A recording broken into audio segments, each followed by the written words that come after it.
Painted painless learning. ચલો, જય હિન્દ વિદ્યાર્થી મિત્રો. આજ સરસ મજાના એક ટોપિક માટે આપણે સૌ ભેગા થયા છીએ.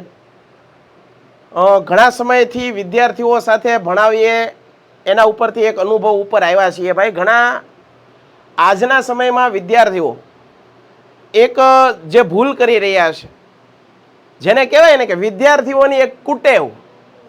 આજ એવી એક કુટેવ વિશે વાત કરવી છે. મુદ્દો બહુ જ સમજવા જેવો છે.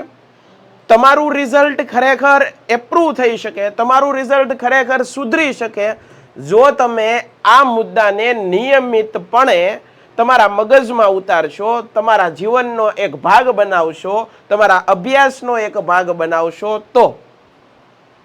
આ મુદ્દો ખરેખર આમ કહીએ તો બહુ નાની વાત છે, પરંતુ કામની બહુ જ છે. અને એવા જ એક સરસ મજાના મુદ્દા સાથે આજ મારે તમને વાત કરવી છે. વિદ્યાર્થીઓ અમને ઘણીવાર અમે ઓફલાઈન ભણાવતા હોઈએ અથવા તો યુટ્યુબ ઉપર અમે લાઈવ થયા હોઈએ, એપ્લિકેશન થ્રુ ભણાવતા હોઈએ, ત્યારે વિદ્યાર્થીઓનો એક પ્રશ્ન અમને જનરલી આવતો હોય છે અને અમે વારે વારે એના વિશે ચર્ચા પણ કરતા હોઈએ. જ્યારે અમારી સાથે વિદ્યાર્થીઓ રૂબરૂ વાત કરવા આવે તો એને પણ અમે વ્યવસ્થિત રીતે સમજાવતા હોઈએ છીએ.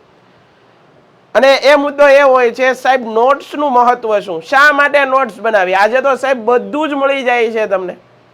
હે સાહેબ, આજે તો પીડીએફ પણ મળી જાય છે, આજે તો ઓનલાઈન ચેટ જીપીટી પણ છે, કેટલી બધી વસ્તુ મળી જાય. સાહેબ નોટ્સ શું કરવા બનાવી? પ્રશ્ન આ થાય છે. સાહેબ નોટ્સ બનાવવામાં સમય બહુ બગડે છે. મને 2-4 વિદ્યાર્થીઓ પર્સનલી મારી પાસે આવ્યા અને મને કહે, સાહેબ તમે નોટ્સ બનાવો સાહેબ, એમાં સમય કેટલો બગડે છે. એ હું એક્સેપ્ટ કરું છું, સમય બગડે, પણ એ સમય તમને બગડે છે ને, પણ એ તમારી નબળાઈ નહીં બને, એ સબળાઈ છે. એ તમારા માટે કામનું છે. ક્યારે કામનું છે? જેથી એક્ઝામની છેલ્લી કલાકો છે એમાં તમને તમારી નોટ્સ છે ને એ ખૂબ કામ લાગવાની છે. તો આજે મારે જે તમને ટોપિક સમજાવવો છે, આજે મારે જે તમને વિષયની એક કહેવાય ને કે એક સરસ મજાનો, આ માત્ર ને માત્ર કઈ સ્કૂલ લાઈફ વાળા માટે નથી, આ નોટ મેકિંગ નો લેક્ચર છે. વિદ્યાર્થીઓની એક નબળાઈ કુટેવ છે, એના વિશે વાત કરવી છે કે નોટ્સ નથી બનાવતા. આજના વિદ્યાર્થીઓને અમે ઓફલાઈનમાં ભણાવીએ છીએ, કેટલું બધું ભણાવીએ છીએ. છોકરાઓને જ્યારે લેક્ચર દરમિયાન બધું સમજાઈ જાય છે, કોઈ પ્રોબ્લેમ નથી પડતો, બધું ડન છે. પણ જેવો લેક્ચર પૂરો થઈ જાય, જેવી 8 થી 10 કલાકો પૂરી થઈ જાય, એટલે જે લખેલું નથી હોતું એને, એટલે એ બધું વિસરાઈ જતું હોય છે, ભૂલાઈ જતું હોય છે. તો સાહેબ આ બધું યાદ રહે માટે એ માટે શું કરવું જોઈએ? તો ભાઈ શાળામાંથી લઈને પ્રાથમિક, માધ્યમિક, સેકન્ડરી, હાયર સેકન્ડરી થી લઈને કોલેજનો વિદ્યાર્થી કે ઇવન ઇફ તમે જોઈ લો કે યુપીએસસી અથવા તો સિવિલ કોઈ પણ પરીક્ષાની તૈયારી કરતો હોય, એની પોતાની પર્સનલ નોટ્સ હોય. આ નોટ્સનું જીવનમાં ખૂબ મહત્વ છે સાહેબ. આજે વિશ્વના કોઈ પણ મહાન લઈ લો તમે, કોઈ પણ મહાપુરુષો લઈ લો સાહેબ, બરોબર? આસ્થા ટીવી ઉપર બાબા રામદેવ આવે છે, જુઓ એની પડખે એક નાની એવી નોટ હોય, જોજો તમે ગમે ત્યારે જોજો, એક નોટ્સમાં કંઈક ને કંઈક લખતા હોય, એને કંઈક જાણ મળે એટલે નોટ્સ બનાવે, નોટ્સ લખે. શું કરવા લખતા હોય ભાઈ? કોઈ પણ મહાન પુરુષો જોઈ લેશો, એની પોતાની ડાયરી છે, પોતાની નોટ્સમાં કંઈક ને કંઈક લખતા હોય છે. શું કરવા લખે? તો આજે એવા સરસ મજાના મુદ્દા, દરેક વિદ્યાર્થીઓ પોતાનું જીવન બદલવું હોય, પોતે પોતાના માર્ક્સની અંદર મહેનત કરે છે, યાદ રહે છે, લેક્ચરમાં સમજાય છે, તો સાહેબ માર્ક કેમ નથી આવતા પરીક્ષામાં? એની પાછળનું કારણ એ છે કે હોશિયાર વિદ્યાર્થીઓ આજે આ ભૂલ કરી રહ્યા છે. અમારા અનુભવમાં એવી પણ બાબતો આવી છે કે એમાં હોશિયાર વિદ્યાર્થીઓ અમને ક્લાસમાં એમ કહી દેતા હોય છે કે સાહેબ અમે અમારી રીતે તૈયાર કરી શકું. અમે પણ જાણીએ છીએ કે વિદ્યાર્થી છે હોશિયાર છે, એટલે અમે એના ઉપર ભાર નથી દેતા, પણ આના ઘણીવાર માઠા પરિણામ અમે ભોગવ્યા છે. પરીક્ષાના છેલ્લા દિવસે જ્યારે રિઝલ્ટ આવે ને ત્યારે વિદ્યાર્થી, અમને તો વિશ્વાસ હોય કે વિદ્યાર્થી કરી લે છે, પણ નથી થતું. કેમ નથી થતું? પોતાની નોટ્સ નથી બનાવતા, એ પીડીએફ ના સહારે રહેશે. બીજી વસ્તુ, નોટ્સ નથી બનાવતા, એના કારણે એની રાઇટિંગ પ્રેક્ટિસ, હું બધું તમને કહું, રાઇટિંગ પ્રેક્ટિસ નથી થતી અને આના કારણે પેપર પૂરું નથી થતું. તો આવા સરસ મજાના મુદ્દા સાથે આજની એક મારે તમારી ચર્ચા છે એની વાત કરવી છે. આજનો આપણા લેક્ચર છે, આજની આપણી જે વાત કરવી છે એ મારે તમને કહેવી છે નોટ મેકિંગ. બરોબર? નોટ મેકિંગ વિશે આપણે વાત કરીએ ભાઈ. નોટ કઈ રીતે બનાવવી, આ નોટ મેકિંગ વિશે આપણે આજના લેક્ચરની અંદર ચર્ચા કરીએ. બરોબર છે? બહુ સરસ મજાનો ટોપિક છે. દરેક વિદ્યાર્થીઓ અમને વારે વારે પૂછતા હોય, એવામાં એક આ સરસ મજાનો ટોપિક તમારી સાથે લઈને આવ્યો છું. સાહેબ નોટ્સનું જીવનમાં મહત્વ શું? નોટ્સ શા માટે બનાવવી જોઈએ? તો તમને સમજાવું ભાઈ. પહેલા તો નોટ્સ ક્યારે બનાવવી જોઈએ? પહેલો જ પ્રશ્ન એક પૂછાય, નોટ્સ ક્યારે બનાવવી જોઈએ? નોટ્સ ક્યારે બનાવવી? આ પહેલો મુદ્દો. તો એનો જવાબ એ છે, નોટ્સ ક્યારે બનાવી? તો એનો જવાબ તમને વિદ્યાર્થી મિત્રો હું આપું છું, લેક્ચર દરમિયાન. કોઈ પણ લેક્ચર ભણતા હો એ લેક્ચર દરમિયાન જે સાહેબ તમને ભણાવે છે, જે સાહેબ તમને કહે છે આ મુદ્દાઓ પરીક્ષા માટે મોસ્ટ ઇમ્પોર્ટન્ટ, એ મુદ્દા તરત તમારી બુકની અંદર છપાઈ જવો જોઈએ. એ મુદ્દો તમારી બુકની અંદર અલગ અલગ પેનથી, એટલે કે વાંચવું ગમે, એક હરકી પેન ની અલગ અલગ પેન વાપરો. તમારી બુક બનાવો ને એની અંદર બીજી પેનો વાપરવાની છૂટ, જેથી કરીને તમને વાંચવું ગમે. જ્યારે તમારી સામે આવે ત્યારે તમારું લખેલું તમને વાંચવું ગમે. તો બુક ક્યારે બનાવવી જોઈએ? લેક્ચર દરમિયાન. ઘણા વિદ્યાર્થીઓ શું કરે ખબર છે? બીજાની નોટો ગોતે. પરીક્ષાના સમયે બીજાની નોટો ગોતે, પરીક્ષાના સમયે નહીં. અહીંયા લખું છું, પરીક્ષાના સમયે તો એ તમારો સમય બગાડે. પરીક્ષાના સમયે નોટ નથી બનાવવાની. નોટ્સ તો તમારી રેગ્યુલર, દરરોજ નિયમિત તમારે નોટ બનાવવાની છે. જે લેક્ચરનું હાલે છે નોટ સાહેબની હારે તે પોતે બુકની અંદર લેક્ચર દરમિયાન નોટ્સ તૈયાર કરવાની છે. તો આ પ્રશ્નનો મેં જવાબ આપ્યો, નોટ્સ ક્યારે બનાવી? તો નોટ્સ દરેક લેક્ચર દરમિયાન. બરાબર છે? નોટ્સની આ વાત કરી. બીજી વસ્તુ, નોટ્સ છે એનું મહત્વ શું? તો કે સાહેબ નોટ્સ છે ને એ તમારી ભગવદ્ ગીતા છે સાહેબ. વિદ્યાર્થીઓની ભગવદ્ ગીતા માટે કઈ? તો કે ભાઈ એની નોટ્સ.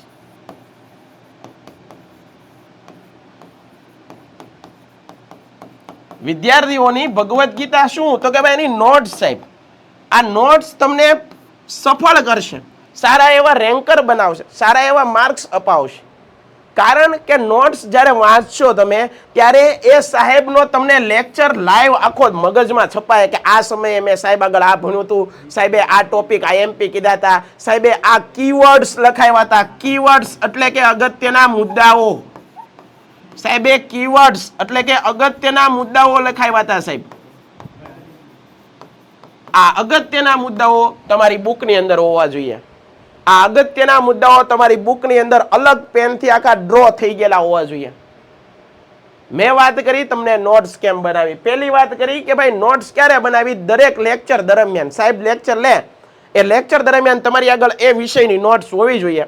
સાહેબ જે વસ્તુ નોટ ડાઉન કરાવે એ તમારે લખતું જવાનું. બરાબર છે? એના કીવર્ડ લખાવે, સમરાઇઝ કરાવે, એ કીવર્ડ તમારે લખી નાખવાના. બીજી કીવર્ડ અગત્યના મુદ્દાઓ એ તમારે તમારી બુકની અંદર છપાઈ જવા જોઈએ. આ વાત તમને બીજી કીધી. ત્રીજી વસ્તુ કેવી સાહેબ? ત્રીજી વસ્તુ તમને કહું છું, નોટ્સ બનાવાય કેમ? ત્રીજી વસ્તુ તમને અહીંયા પ્રશ્ન કહું છું, નોટ્સ કઈ રીતે બનાવી?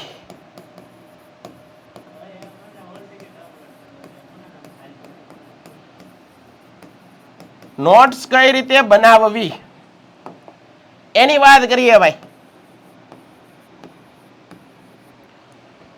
તો કે ભાઈ નોટ્સ ની અંદર તમારે ભાગ પાડી લેવાના. જોજો તમે, આ એક તમારું પેજ છે. કારણ કે નોટ્સ ની અંદર તો તમે જે રીતે લખો એ રીતે હાલે ભાઈ. નોટ્સ ની અંદર પેજ છે.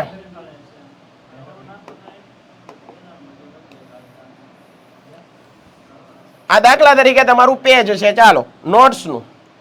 એની અંદર અહીંયા હાંસિયો હોય છે આ રીતે. અહીંયા ખાલી તમારે લખવાનું. અહીંયા દાખલા તરીકે હું લખું છું, હાલો આજે હું એક મુદ્દો ભણું છું. એ મુદ્દો મેં દાખલા તરીકે અજંતાની ગુફા, હાલો અજંતાની ગુફા. અહીંયા હેડિંગ માર્યું, પોઈન્ટ લખ્યો, જો અજંતાની ગુફા. હવે એ અજંતાની ગુફા વિશે વિસ્તૃતમાં જે કાંઈ પણ પોઈન્ટ ટુ પોઈન્ટ માહિતી બધી ક્યાં લખીશ? અહીંયા લખીશ. ડીપમાં ડિટેલ લખવાનું. બરાબર? દાખલા તરીકે આ 5 લીટી મેં લખી. આ પહેલો પોઈન્ટ, આ બીજો પોઈન્ટ, ત્રીજો પોઈન્ટ, ચોથો પોઈન્ટ અને 5મો પોઈન્ટ. 5 પોઈન્ટ લખ્યા. એમાં અગત્યના મુદ્દાઓ કયા? તો કે ભાઈ એક છે એનું સ્થાન અગત્યનું છે, પછી એનું સંશોધન અગત્યનું છે. બરાબર? એનું સંશોધન અગત્યનું છે. એ ઉપરાંત બરાબર છે કયા ધર્મની છે, આ બધા મુદ્દાઓ ક્યાં લખવાના? કીવર્ડ્સ. કીવર્ડ્સ તમારે ક્યાં લખવાના? હાંસિયામાં. અગત્યની સાલવારી, જો અગત્યની સાલવારી ભાઈ, સાલવારી વર્ષ.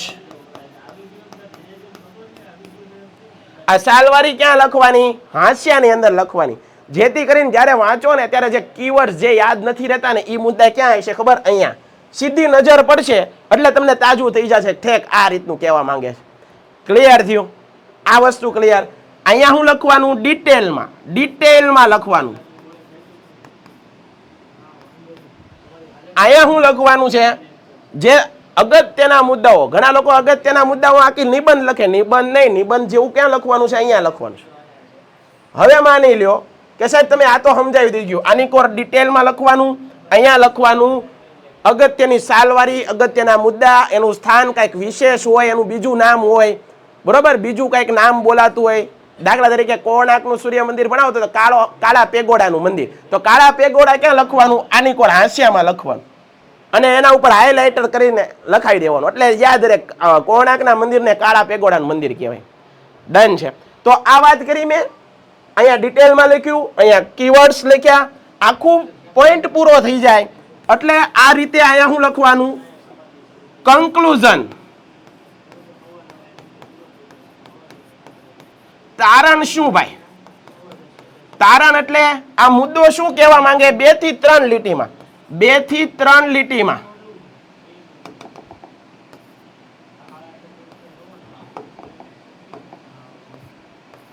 બે થી 3 લીટીની અંદર તમારે શું લખવાનું છે? કન્ક્લુઝન. આ મુદ્દો શું કહેવા માંગે છે? ફરીવાર યાદ રાખજો ભાઈ બેટા, એક વસ્તુ યાદ રાખજો, નોટ્સ તમારા જીવનમાં તમને રેન્કર બનાવી શકે. નોટ્સનું ખૂબ મહત્વ છે, બરાબર છે? તો નોટ્સ કઈ રીતે બનાવી એ વાત કહું છું. મેં કીધી તમને આ રીતે નોટ્સ બનાવી શકાય.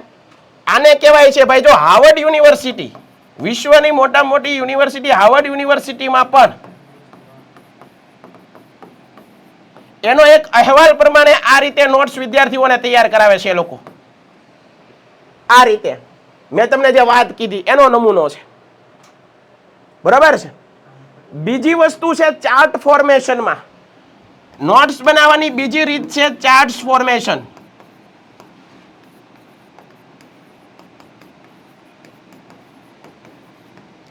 એ ચાર્ટ ફોર્મેશન હું તમને દેખાડું કઈ રીતે ચાર્ટ દ્વારા તમે ભણી શકો. તો કે ભાઈ જુઓ, અહીંયા મેં એક નમૂનો તમને દીધેલો છે, હું કઈ રીતે ભણાવું છું? આ રીતે. આ આખું ચાર્ટ દ્વારા તમે વિદ્યાર્થીઓ છે એ તમે પાકું કરી શકો. દરેક મુદ્દાઓને લેન્ધી નથી લખવાના, આ રીતે ચાર્ટ બનાવી અને તમે આખો ટોપિક છે ટૂંકા સમયની અંદર પાકો કરી શકો. એ ક્યારે થાય? તો કે ભાઈ આ રીતની મહેનત તો કરવી પડે. ઘણા વિદ્યાર્થીઓ એમ કે છે આવું બધું બનાવવામાં ટાઈમ બહુ જાય. ટાઈમ બહુ જાય પણ આપણને યાદ રહી જતું હોય છે. તમારા હાથે લખેલું તમને વધારે યાદ રહેતું હોય, બરાબર છે? અને એ આપણા મગજની છે, કાયમી મેમરીની અંદર છે, એ વસ્તુ સ્ટોર થઈ જતી હોય. આપણે લેક્ચર દરમિયાન સાહેબ બધું ભણાવે, આપણને સમજાઈ જાય. બધા વિદ્યાર્થીઓ એમ કહે સાહેબ અમને સમજાઈ જાય છે, પણ પછી લાંબો સમય શું કરવા નથી યાદ રહેતું? ટેમ્પરરી મેમરીની અંદર હોય બધું, કાયમી મેમરીમાં નથી જતું. એ ક્યારે જાય? તમે નોટ ડાઉન કરો, લખો ત્યારે. અને છેલ્લો મુદ્દો મારે તમને આજે કહેવો છે. છેલ્લો મુદ્દો મારે તમને કહેવો છે, તમે કોઈ સંસ્થા સાથે જોડાઈ ગયા, તમે કોઈ મોંઘા કોચિંગ ઇન્સ્ટિટ્યૂટ સાથે જોડાઈ ગયા.